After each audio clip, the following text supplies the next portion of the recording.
This is a picture of a very dear friend of mine. His name is John Melendez. You can find him on Facebook, on Twitter. He used to be on Twitter years ago, and his website was called Watchman. And him and I, when I had my radio show, used to do some shows together. So I had asked him if he would please uh, come and be a guest on this video because him and another young man are like sons to me, and they have listened to a lot of my videos for years, to a lot of my teaching over the phone. I have I have a nephew in the FBI that does that. And he's an excellent, excellent individual. Him and his wife both, and and so I have other sons. Some are in a different kind of business, but they're like sons to me. It's all I can tell you.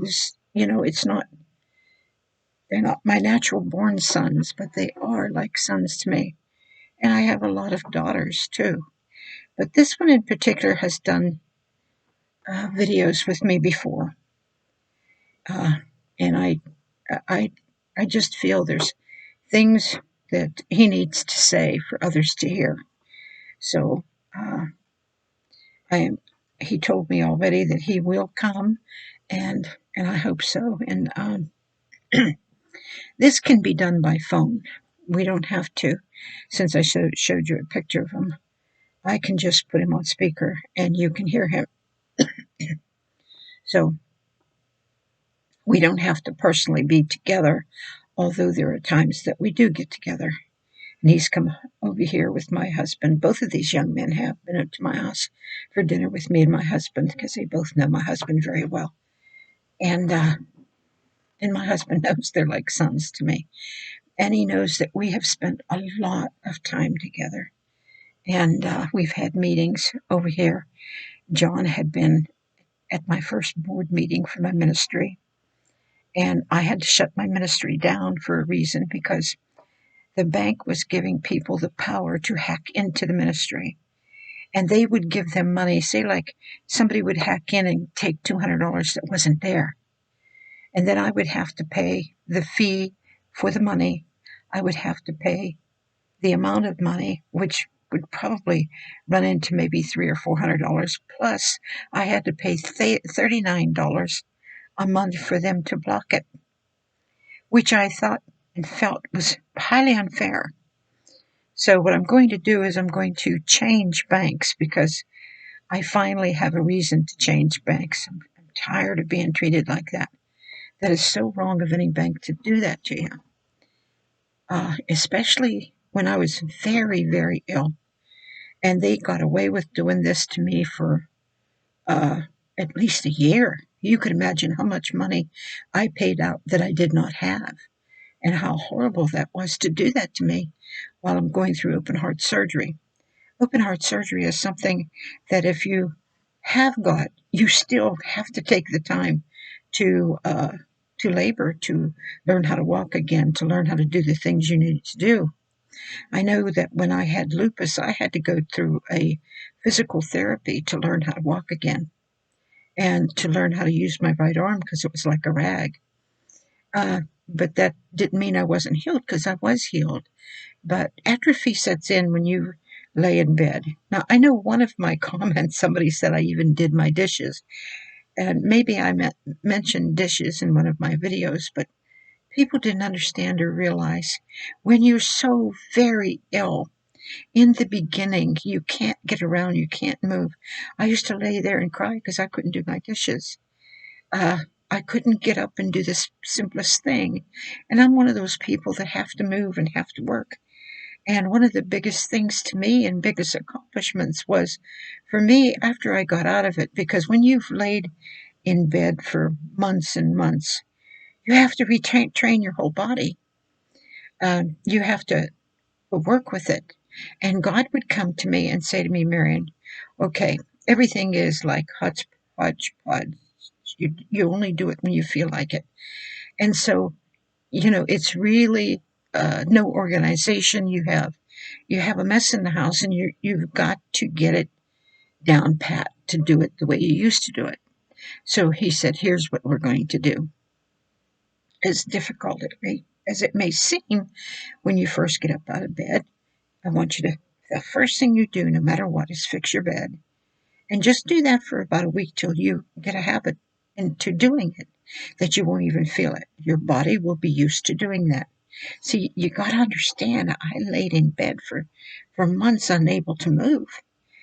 And so then he says, the next thing I want you to do is climb into the shower and get ready for your day to dress up like as if you're going somewhere, even if you're not. I want you to always be ready for anybody that comes to the door. I want you to make this a good habit. No matter what, this is what I want you to do. I don't want you to do things that are not in order. I want you to accomplish them this way because your physical body needs to be able to get in these habits. So I want you to start this at a certain time and do that at a certain time and make things at a certain time. And then from there, what he did with me is then he left me have some leeway, because by that time my physical body was feeling so healthy that I was able. And like I said, I don't know about you, but when God can guide you into these type of things, he can guide you into anything. He could talk to you about anything if you would allow him and let him. And I was always used to hearing his voice. And even though some of the things I went through and I suffered were so bad that even the doctors would say, I never expected you to live. I just want you to know that. There is no way that I ever expect you to live, and here you are, and you're fine. And that was only one of many, many things, because, like I said, all of these healings were only the tip of the iceberg. They were just, you just could not imagine how many different things. I tried to write them down. I tried to tell you about them, but we're talking about months and years. And I used to tell people that when I get to be in my 70s, I'm going to be healthier than I ever have been. And I'm 79 now, and I am literally healthier than I've been for years, because when I was about 57 is when I got lupus and fibromyalgia and all of that stuff. Now, all of my bones are healed completely. Fibromyalgia, they told me, they used to touch me on the shoulder, and I would say, what are you looking for? And they would say, for deformity, because that's what happens to your bones when you have it as severely as you have it. And during that time, I lost my memory, and my memory was so bad. I would be in a grocery store, and I would be standing there with a cart buying some things, and suddenly I would begin to get real sick and shake, and I would be like this, and I would look around at everything, and I had no idea what a grocery store was. I had no idea of where I was. I had no understanding for what a cart in front of me was. I had nothing in my memory. It was like gone. And suddenly the Lord would speak to me, and he would call me by name always. And this is how I always knew my name during these periods, because I would have these episodes before I became bedridden. I would have them, and they would be so bad. And so he would say, Marion, this is a cart. You're at a grocery store. And then, see, your mind would begin to work to what he was saying, so you could understand everything he was saying. So it was the Holy Spirit bringing all things to my remembrance, like he said he would. And so as time wore on, the episodes got worse and worse. And you almost lose your ability to walk or use your right arm or anything, because you lose the ability to function. And as I laid there, unable to move, at first I was well aware that I couldn't do anything. And it was like torturing me, because I couldn't bear not to do anything. If someone else, like my husband, would have to wash dishes, it would just tear me apart. I did not feel anybody should ever have to do my job or take care of me. But sometimes you have no other choice. So then, as time wore on, I had 5 doctors. I had a rheumatoid arthritis specialist, I had an internal medicine specialist, I had a neurologist, I had I had all kinds of doctors, and there were 5 of them, and they all took care of me. And I remember them telling me, they said, "You must be having panic attacks. You have to be having them because we know that you're losing your memory at time from the illness being so severe." And I never noticed. And the reason why I never noticed is because if I would be riding in a car with somebody that I rode in a car with for 20 years, and I was sitting next to them, I would have an episode and look at them, and suddenly I wouldn't know who they were. And they would be talking away to me, and I could see things around the car, but I didn't understand anything. And the Lord would speak to me and say, "Marion, this is so and so, and she's been driving you back and forth, and this is where you're going. You're going to her house for a visit. So don't, just stay calm, and I'll bring everything back to you." And slowly he did. She never knew what I went through, but these doctors knew what I was going through. And so uh, they said, "We're going to have to send you to a therapist to make sure that you don't suffer like that," because they didn't know I wasn't suffering. And so when I got to the therapist's office, I was sitting there, and she came in, and we talked for a little bit, and she got very upset. And she said to me, "Do you see all of these books?" And I said, "Yes." She says, "They are written for people like you in your condition." She says, "But you don't need them." And she began to cry. She says, "You're so well taken care of by God, you don't need them." And so as we began to still talk, and before we left the office, I ministered to her, and I was giving her therapy. And she had asked me, "How do you handle going to church all the time and your husband never wanting to go with you? How do you handle all that? Because I know you have the problems I have, and look at you, you're handling it. How are you doing it?" And I began to tell her how God taught me. And as we stood out the door, everybody there could see she was not treating me, I was treating her. And there was just so many nurses and doctors that were involved in all of this that understood what was happening. But I was still steadily going downhill. I was literally dying.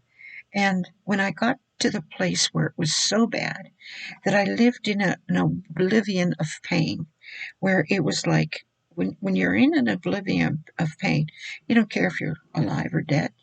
You just lay there in agony from head to toe. And one day is as filled with pain as the next day, and there is no remedy and there is no ability to get out of it. And I put some of this stuff in my book, but whenever it got so bad that I had my head wrapped up, my hands wrapped up, because all of my fingers hurt so bad, my toes, everything, every bone in my body hurt real bad from the lupus, and every muscle hurt from the fibromyalgia. So it was very, very severe. And as I lay there, I didn't even know my own name. And suddenly one day, the Lord came right here to my ear, and he whispered and he said, "Marion." And I went, "Yeah, Lord." And I really didn't know anything, but my spirit reacted. And he said, "Do you believe that I love you?" And I said, "Yes, Lord," like that. And suddenly I saw him shove his face into Satan's over my bed like this. I could see, especially him, because I never focused on Satan and what he looked like. I didn't care. I just only focused on the Lord always. And I heard him say it like this: "See, I told you she would believe me." And immediately after that was the first time I could climb up out of bed. And so when I got up, it was a hallway bed. When I got up out of that hallway and I went into my bedroom, I sat there in the bed and I thought about all the people that had lied on me. Like the church had told everybody that I was dying because I was sinning so bad and God didn't want any parts of me, and all this stuff. And all the neighbors were spreading all of these lies about me to the place where if if uh, if anybody talked to me, they looked at me, knew who I was, and swore at me. I mean, loudly cursed me in front of everybody. And and all my heart wanted to do was reach up and hold them and tell them I loved them. I was in that condition of Christ that that's all I wanted to do. And while I was going through all of that, I was sitting there and I put out my hand about the ministry that had been hurting me so bad for so long, almost 20 years. And I put out my hand like this and I said, Lord, I looked up at him crying with all my heart. Put it within my hand right now to help these people, to do something, to change things. Because I wanted to see them saved. I wanted to see them changed. And the moment I put out my hand and finished that prayer, I turned to the right and saw him come through the wall. And when he came through the wall, his glory was so bright I could not see his face, but I could feel and see his robe. And he came and he put his hand on my head. And when he put his hand on my head, the power of God surged through me the way it did when I was healed of cancer. And I was in the 4th stage of cancer. And I mean, when God touches you like that, you could stay there forever. The feeling of God is so tremendous. You could live under that forever. And I was instantly healed of the lupus. I could get up and walk and do anything. But he, for some reason, and I believe it so I could tell you this, he, for some reason, told me to, because I told him, I says, the fibromyalgia is still here and it's agony. I don't want to live. I want to die. Please take me home. I don't want to live like this if you won't take it. And here's what he said to me. He said, you can't handle this by yourself. I want you to call up, and he gave me the name of the ministry. And he said, I want you to ask them for prayer for the fibromyalgia. He wanted to show me that even though I was real close to him, there are times, like there's a time to call someone else, there's a time not to. And if he instructs you, you need to follow those instructions. You need to do exactly what he says. So when he said that to me immediately, I dialed that number and I told him I had fibromyalgia and I needed healed. And instantly over that phone like that, I was completely healed of fibromyalgia. And that was God proving to me that there are times that we need each other, that we need to have prayer with each other. He doesn't want us depending upon each other. He wants us depending upon him, and he knew I depended upon him. But I was so completely healed. I was so completely dying one day and living the next.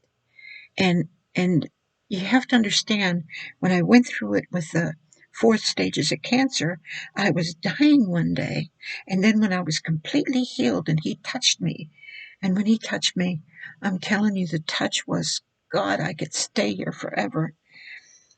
When he did that, I mean, it was unbelievable to me, because one day it was like a major adjustment in your mind. One day there's no hopes of living. The next day you're completely well. And that took a major adjustment, believe it or not. So both healings took a major adjustment. And I remember these things so well, like they happened yesterday. Who can tell me that the Lord comes through a wall. And I can tell you why he did. It wasn't because I was so great. It's because everything I went through, I did not ever go against him, ever blame him, ever get upset with him. And everybody that knew me, I had 5 doctors, they all knew what I was going through, and they never once heard me complain. They never once saw me cry. They never anything. I mean, it got to a place where people in the medical field would leave their office and come to greet me. And, even up to one of my last healings in 2012, 5 of the doctors came and wanted to touch me and wanted to shake my hand. And I was still very ill, but they knew that God had pulled me out by miracle. So anyway, I still had to go through physical therapy, and because I needed to be able to walk better than what I was walking. And so they put me through aqua therapy. They took me to, what is that, the YWCA. And I guess, I don't know how long I was there, but I learned underwater how to walk, move my muscles, take care of everything. And finally, when I was completely healed, which I don't know how long it took, then they told me, they said, well, the bill for this is $10,000. Your insurance company refused to pay it. And I mean, my thinking is, oh my, I don't have that kind of money. And they looked at me and they said, you know, we never seen anybody like you. We never seen anybody healed so completely like you are. We're going to just write this off. And they did. It was just like my doctors. My doctors would charge $200 and $300. They were specialists to come into a room to see me. And that's what they charged everybody else.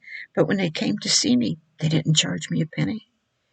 And because the cancer was so fast moving, they wanted to see me every single day because they were afraid that I was going to die any day. So I don't want to mix all of these healings together because it was a long period of time. The cancer was when I was 40, and the lupus was when I was 57, but the open heart was when I was 75.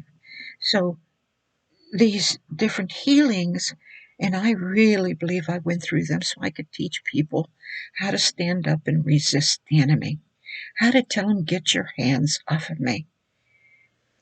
So because of all of the things that I suffered, even like with the cancer, they would come and say, well, you have to have this nuclear substance put in your bones once every 6 months because you've had cancer so severely, and even though you're healed of it, we have to make sure it never comes back again. Well, because I was just coming out of it, I submitted some to that. And when I realized what they were doing to me, I had to go underground. They had to wear all of this lead stuff, be behind a screen, their hands and everything. Nobody could come near me and put this nuclear substance in my bones where you could see all of the computers. And I got so angry. And after they did that to me, I said, you will never touch me again. I will not go through one thing for cancer. I said, because you put something in me, even you don't know what happens to your bones. And I will never let you touch my body again. And I didn't. I mean, I went through things where the doctors really wanted to get a hold of me, and I said, I can remember one time they said, my doctor said, your liver is swollen 3 times the size it should be. And he wanted to do a sonogram, so I let him. He did a sonogram, and it showed I had a large mass. And he was all upset. He wanted to do a MRI, and I can remember he was so upset. And I said, look, I don't have cancer, and I am not going to get cancer. God promised me when He touched those cancer cells, He would never have to touch them again. Because when God does touch you once, you need to understand He doesn't want to have to do it again. You need to believe it'll never happen again. And I believed God with all my heart.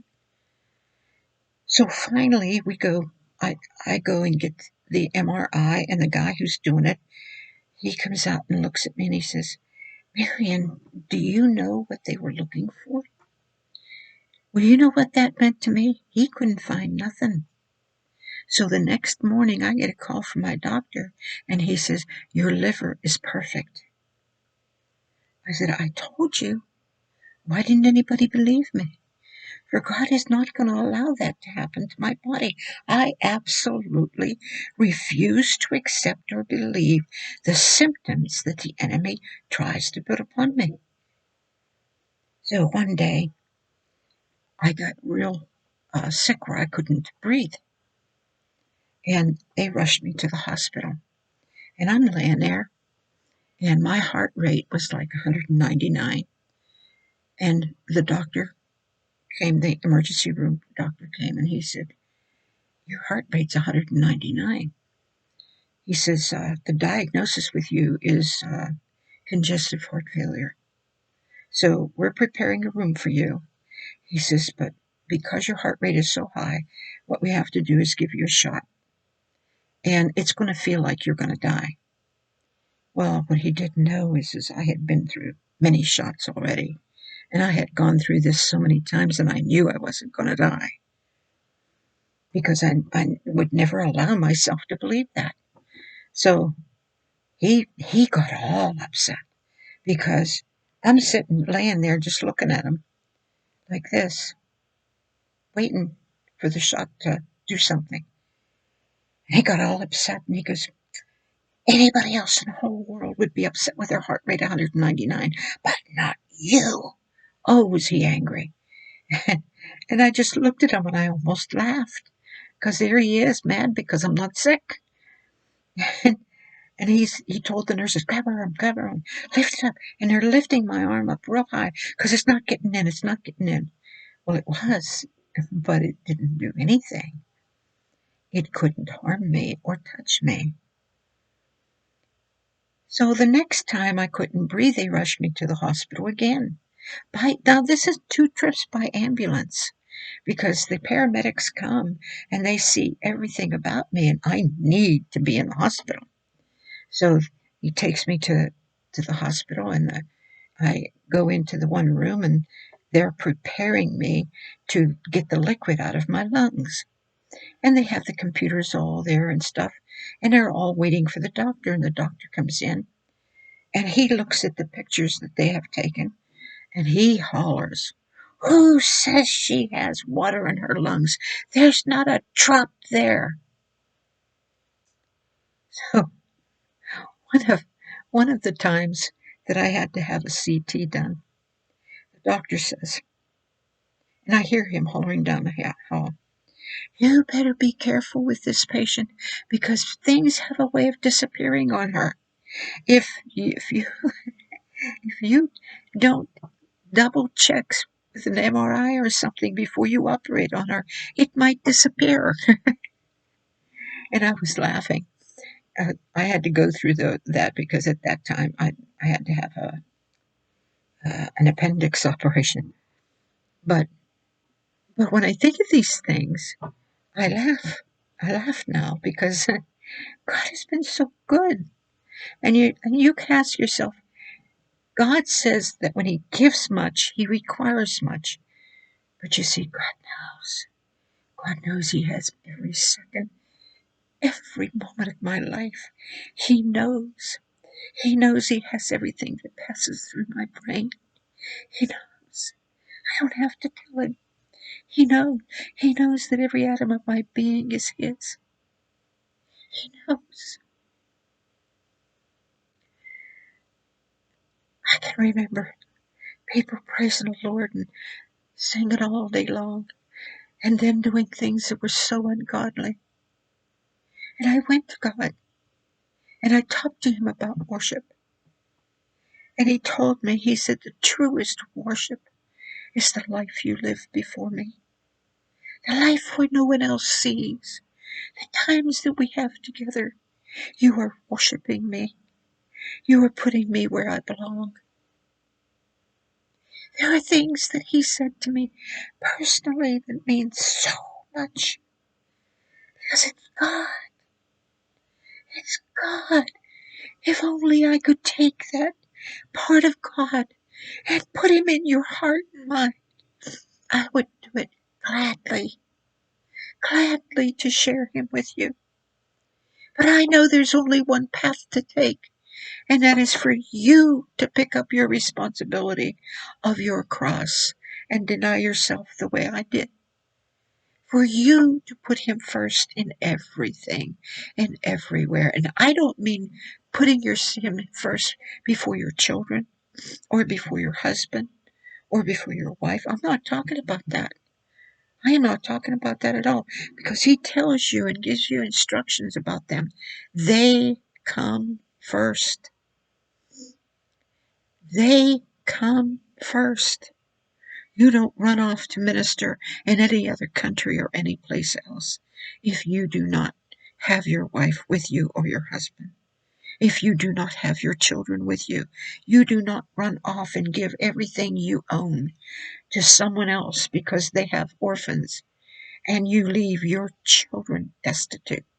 You don't take the toys of your children and steal from them and sell them to have money to give to someone else. That's not God. You are better off to leave the orphans to someone who has the money, for God will pick them up immediately. I've told this to people, and God did. God, when they let them go, God sent people. Because too many people want to say, look at me, look what I did. Oh, my poor babies are suffering. Yeah, they're suffering all right, and you're going to answer for it. I know of ignorant parents. They would go and give thousands of dollars to the local church. Thousands. Then the time would come, winter would come, and they couldn't pay their electric bill for the heat. So what happened? They had it turned off. And then they found out they couldn't have it turned off because they had like 3 or 4 children. So what happened? The church wound up paying their bill that ran up to $8,000.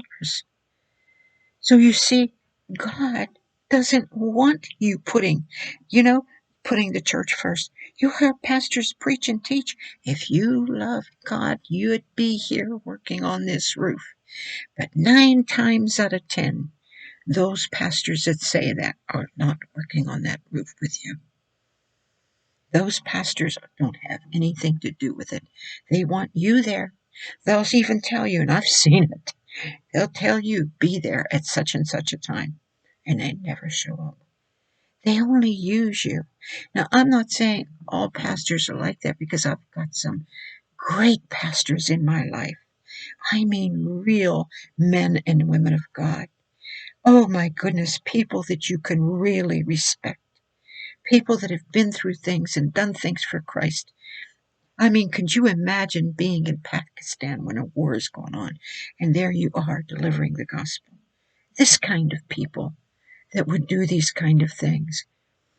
This kind of people that would put God first before everything. And then they would come here, and some foolish, ignorant female pastor who thinks she has it all would look at them and say, I hate these elderly people. They're no good to us. They won't work. They won't go in the food bank and work. They won't kill themselves doing anything because God called them to retire. God called them to rest. She didn't care. She didn't care what they've been through. But all she knew is she wanted it in the paper how they have a food bank.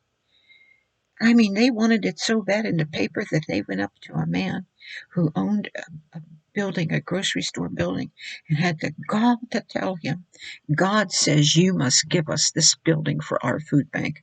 And if you don't, what is going to happen is you will be responsible for every person that doesn't have any food. You know what the guy did? He laughed at them, and rightly so, because where was the scripture, thou shalt not covet thy neighbor's goods? Thou shalt not, you do not. I would be afraid to tell you or anybody what to do with $1. With what, 50 cents? Not even a penny. I would be afraid to tell you what to do with it. I would be afraid to say, you must give to me. You must. I don't care if I was starving. I would not tell you that. I don't care if I didn't have nothing to eat. I still wouldn't tell you that. I've been there. I've done that. I've I've put my baby to bed with a can of peas and a boiled egg. I've put my baby to bed with almost nothing to drink. I remember those days when I had nothing. I remember having fiberglass windows, living above a store where the windows were huge and you couldn't patch them because I was a real good sewer. I could patch a lot of things, but the fiberglass you couldn't patch. It was impossible. And for me to climb up to do that, it was impossible. But they would hang there. And all of my friends all around me had everything. I didn't have a throw rug. I didn't have anything but a tiny little few little pots and pans, a little cheap silverware. I didn't have anything. And my friends would come over and I would go over, well, relatives and go over their house. They had throw rugs. I would have done anything to have a throw rug in the kitchen. They had throw rugs. They had things, covers. They had bedspreads. They had pillowcases. They had everything I didn't have. I didn't have it. What did they do? They charged it. Thankful for me that my husband was a very frugal man, and he made sure that he had money put away so that we never had to owe any man anything. If I did not have the money for it, we didn't buy it ever. So eventually I did get those things, but I had to work for them long and hard. Long and hard. I had to do without for many years. But now, whatever we have may not be the best of everything. But we don't have to pay rent. We don't have to pay this. We don't have to pay that because we own it all. I don't have to tell everybody that, but I'm just telling you that if you don't go into debt, this is why he tells you don't go into debt. I made some foolish mistakes when I got real sick. I made some foolish mistakes and went into debt because I never had a charge card. And I thought this was the way to go. And it wasn't. And I wound up owing $15,000. And I had no way to pay it. So I cried out to God. And I'm going to tell you, there's ways to cry out to God to get results. And when I cried out to God, I bombarded Satan with his power over me with debt. And I pled the blood over it for a breakthrough. 2 hours later, someone walked in and said, here, call this number and call all of these charge cards and pay them completely off. Within 2 hours, 4 hours altogether, I had $15,000 completely paid off. That is how God works. That I can tell you what to do and how to sell your home. I can tell you what works. I could tell you we owned a piece of property that was 15 acres. We paid at the time $60,000 for it. $60,000 is a very small price for 15 acres, 2 barns, and one real big building that you could put a Big Mac truck in it and hoist up an airplane in it. I mean, that's the kind of business garage it was. And we had pasture, and we had a huge garden. We had everything, and we had that, paying $60,000 for it was all. So a few years later, the house was falling apart. We wanted to move. And whenever that happened,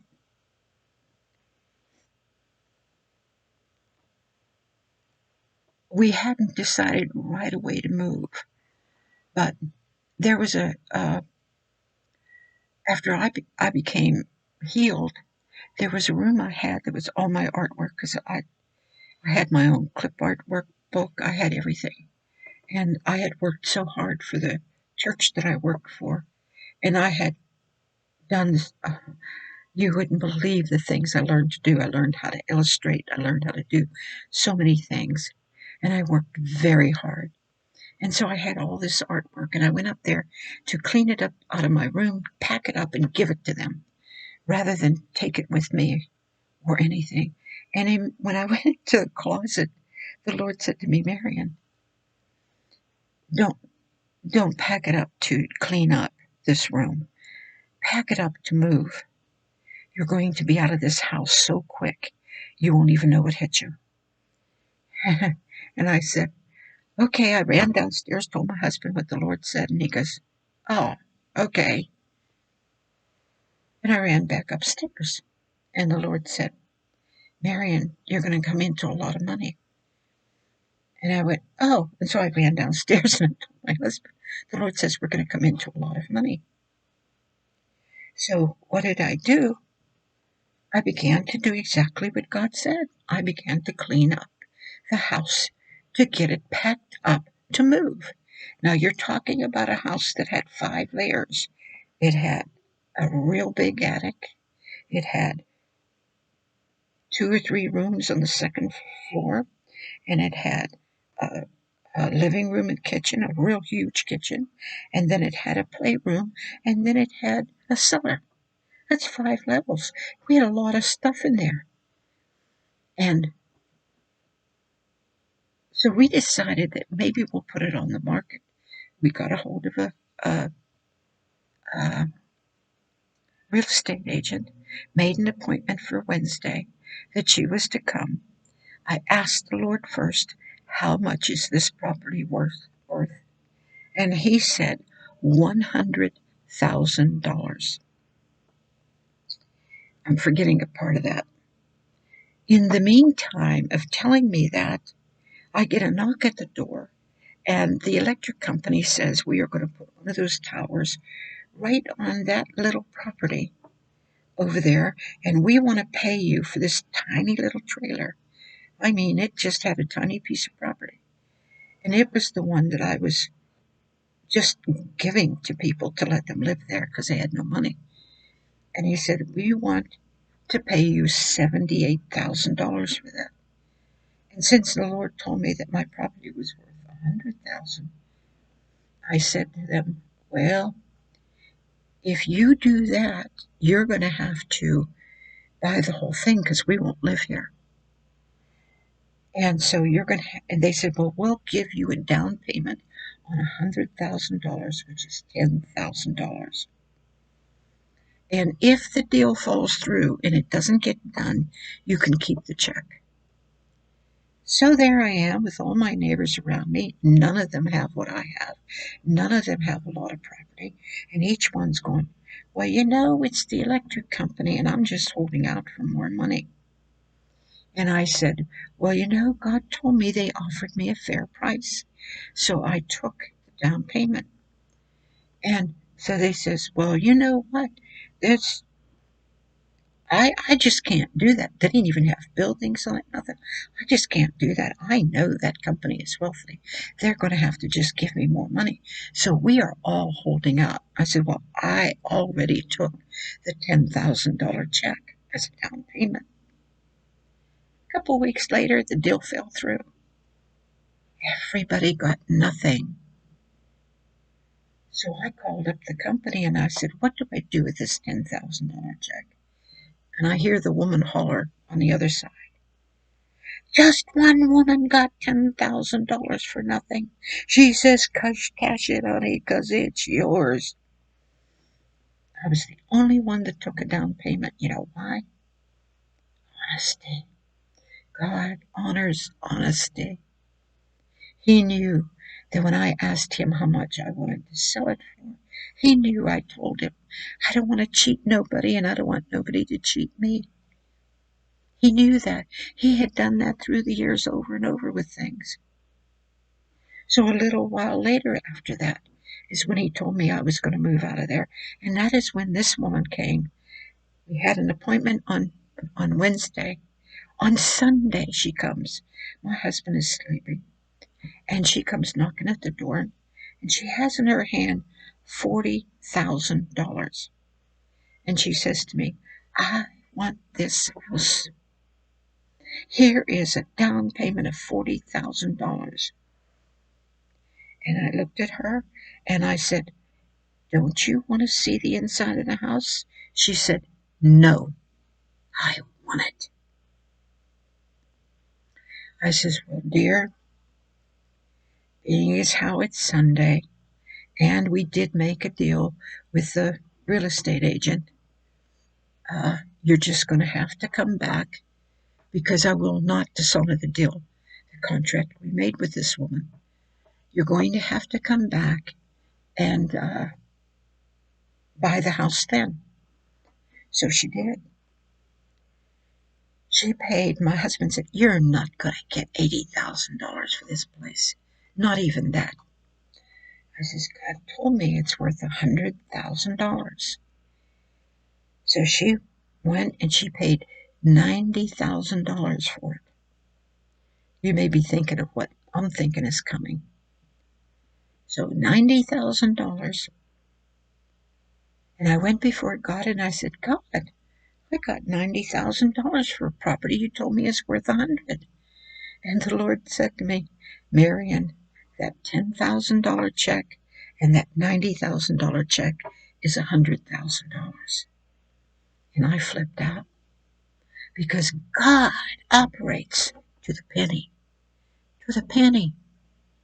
And I have many more testimonies because these testimonies will enlighten you on how to do dealings in the world and how to make sure you do not step out of the place that you belong in integrity, in keeping yourself and making sure that nobody persuades you to go out and do whatever it is. I mean, my own dad came to me and wanted to buy a trailer, which was my trailer. And he said, they tell me I can't get it unless I lie. I have to lie to buy it. And I said, nobody ever has to lie. I promise you that if you tell them the truth, you will get your trailer. And he did. He did. He got the trailer without lying. And he was shocked. Because that's how it is. You either believe or you don't believe. You either do or you don't do. God is either holy and righteous or he's a liar. And you can make him a liar. I think that's enough. I've got a lot of testimonies like this that will literally help people with money. With money, how to have the right attitude and the thinking towards God and the things of God. So I'm going to let you go because this is a long one.